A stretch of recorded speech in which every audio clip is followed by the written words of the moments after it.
Tatapatin ko kayo, Miss Sandeo.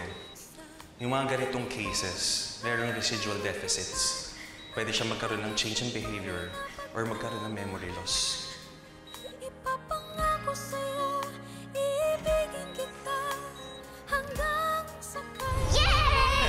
Thank you po, Daddy! Best ka po talaga! Ay, si Daddy lang ang best. Paano naman si Mommy?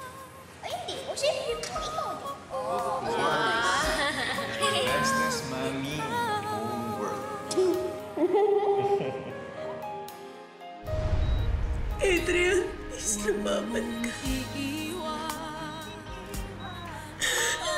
Please, bumalik ka sa amin. Please. Please, lumaban ka na. Please. Namamatay ako. Ano pa bang silbi ng buhay kong ito? Kung Huwag ka panghihinaan ng loob, Miren. Pag may pagkakataon, dadalaw ako dyan sa ospital, ha? At saka, huwag mong papabayaan ang sarili mo. Tandaan mo, kailangan ka pa rin ni Duday. Salamat, Wena. Salamat sa malasakit. Ano? Humihingi ka na naman ng simpatiya sa ibang tao? Ha? Nagpapaawa ka dahil nasa ICU ang asawa mo?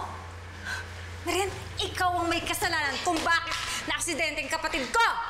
Tama na yan, oy. Ate, pwede ba? Huwag ka mag-eskandalo dito. Nakakahiya. E di umaris ka kung nahihiya ka!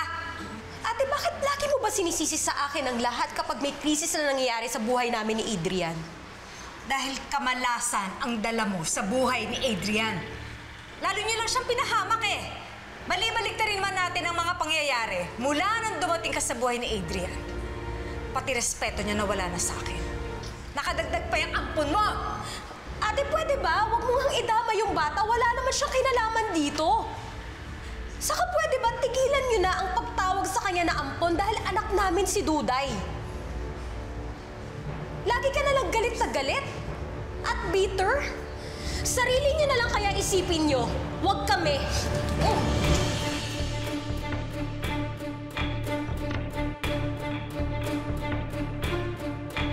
Ay, ma'am, huwag ho kayo magsigawan dito. Nakakaya ho sa ibang pasyente. Kung di ho kayo kakalma, ako mismo tatawag sa guard para siya mismo magpalabas sa inyo. Pasensya na ho, ah.